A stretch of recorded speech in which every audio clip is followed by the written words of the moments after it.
जरा सोच करके देखो, साथ क्या लाए थे और साथ क्या लेकर के जाओगे। प्यारे सज्जनों, मनुष्य को सदैव ऐसी कमाई करनी चाहिए जो इस संसार में भी काम आए और मृत्यु के बाद उसे हम अपने साथ भी ले जा सकें। हमारे इस जन्म में भी काम आए और अगले जन्म में भी हमारे काम आ सके। प्यारे सज्जनों, हम सभी जानते हैं कि हम खाली हाथ नंगे बदन इस संसार में आए थे और खाली हाथ ही जाना पड़ेगा।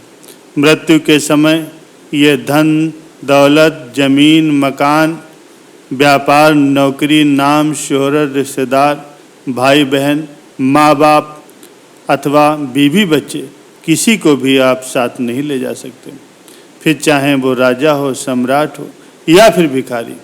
इसीलिए इतना मोह, इतना ज़्यादा लगाव हम इनसे भला क्यों रखें।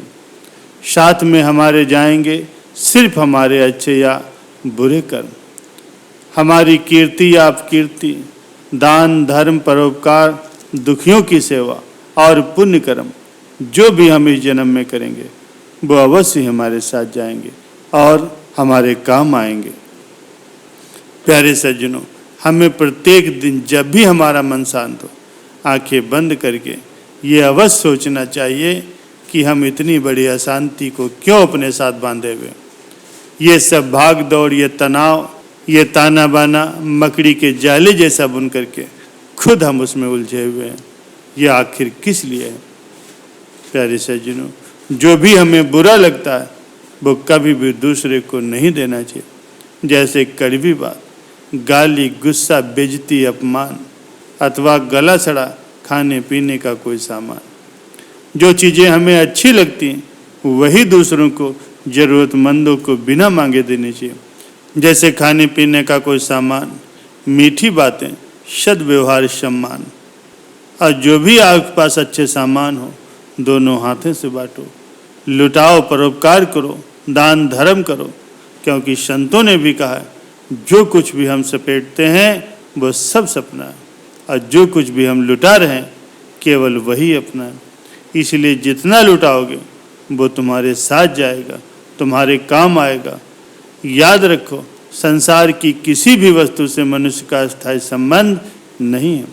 ये शरीर, ये मकान, ये रुपए पैसे, ये जमीन जायदाद, ये स्त्री पुत्र परिवार, घर, मित्र, दोस्त कोई भी साथ जाने वाला नहीं। एक दिन इन सारी वस्तुओं को ज्यों का त्यों छोड़ करके यहाँ से बिना बताए ही चल देना। जब जाएंगे तो साथ में कुछ भी नहीं ले जाएंगे। सिर्फ भगवान का ही एक ऐसा साथ है जो कभी भी छूटने वाला नहीं है। साथ में एक छोटा सा तिल भी आप नहीं ले जा सकते। आप चाहे कितने भी उपाय कर लो, ये सारे उपाय धरे के धरे ही रह जाएंगे। प्यारे सज्जनों, अपना तो वही हुआ जो साथ ले जा सकते हैं और जो साथ नहीं ले जा सकते वो सब पराया। जीते जी उन पुराई वस्तुओं से फिर मोह क्यों रखें। आप जरा गंभीरता से इस पर विचार करें। साथ में एक जब तिल नहीं ले जा सकते तो फिर ये अशांति, ये हाय हाय, ये छीना झपटी क्यों और किस लिए। भगवान का हुक्म है कि हर कार्य प्रभु के निमित्त समझ करके करो, कर्मों का फल प्रभु पर छोड़ दो तो कभी भी वो आपका बुरा नहीं करेंगे। प्यारे सज्जनों, हमारे दुख या सुख एक सोच के कारण होते हैं। दुख को भी अगर सुख मान लोगे तो सुख ही सुख होगा। यदि मोक्ष की इच्छा है तो फिर विषयों के विष के समान ही उन्हें दूर से ही त्याग दो और संतोष, दया, सरलता, अमृत के समान नित्य ही आदर पूर्वक सेवन करो। प्यारे सज्जनों, दान देना बहुत ही अच्छा कर्म माना गया है। एक साधु एक गांव में हर रोज भिक्षा मांगने जाया करता था और जिस घर में भी जाता तो वहाँ से आटा, दाल, चावल कुछ भी मिल जाता और इस तरह से वो अपना पेट भर लिया करता था। उसी गांव का एक व्यक्ति उसको हर रोज भिक्षा मांगने पर गोबर देता था और ये कह कर के डांट देता था कि भगवान ने हाथ पैर दे रखे हैं, कुछ काम करके खाओ। वो साधु चुपचाप गोबर लेकर के चला जाता और एक तरफ उसका ढेर लगा देता ऐसा करते करते उस गोबर का बहुत बड़ा ढेर बन गया था। साधु भी हर रोज भिक्षा मांगने जाता और वो आदमी हर रोज ही उसको गोबर देता और गांव के लोग उसे भोजन देते।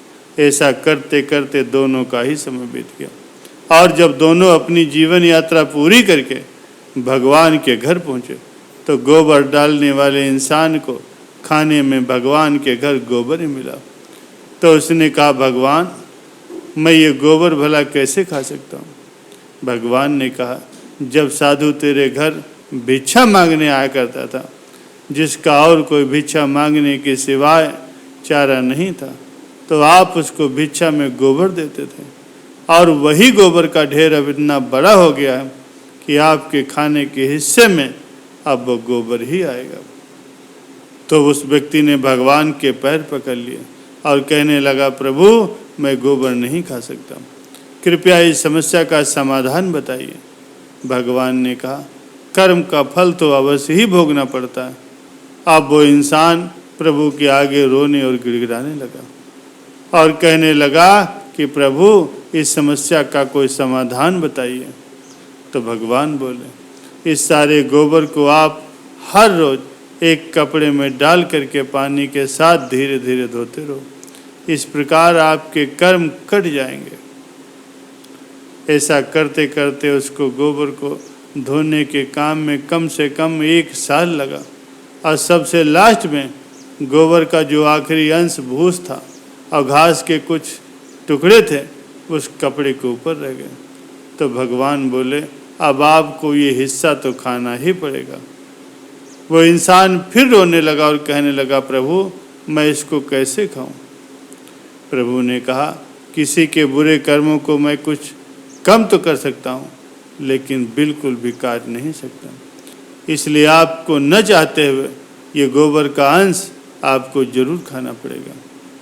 प्यारे सज्जनों, इसी प्रकार जब हम जमीन में कोई फल का पौधा लगाते हैं तो उसको उगने में और उसे बड़ा होने में समय तो लगता ही है और फिर वही 2 साल के बाद कहीं जा कर के बड़ा होता है और उस पर फल लगते हैं, क्योंकि किसी भी कर्म का फल एक दिन में नहीं मिल जाता। फिर चाहे वो कर्म अच्छा हो या बुरा हो, ये सब आपके ऊपर निर्भर करता है कि आप कर्म कैसा कर रहे हैं। फल मिलने में समय जरूर लगेगा, लेकिन मिलेगा जरूर। यही समय, यही नियम परमात्मा का है। हमारे द्वारा किए गए हर कर्म का फल, चाहे वो सुख हो या दुख हो, हमारे कर्मों के ऊपर ही निर्भर करता है। हमें सुख और दुख के द्वारा अपने द्वारा किए गए कर्मों के हिसाब को तो चुकाना ही पड़ेगा। प्यारे सज्जनों, कर्मों का फल हमें अवश्य ही भुगतना पड़ता है। इसलिए जब भी आप किसी को दान देते हैं तो सोच समझ कर दीजिए, क्योंकि एक दिन हमें वो डबल होकर के मिलेगा। ठीक इसी प्रकार हर काम करते समय ये ध्यान जरूर रखें, हम कौन सा काम कर रहे हैं, सही कर रहे हैं या गलत कर रहे हैं। इसलिए कभी भी भूल कर भी किसी की आत्मा को दुखी न करें और जहाँ तक हो सके अपनी तरफ से सबसे अच्छा व्यवहार करें।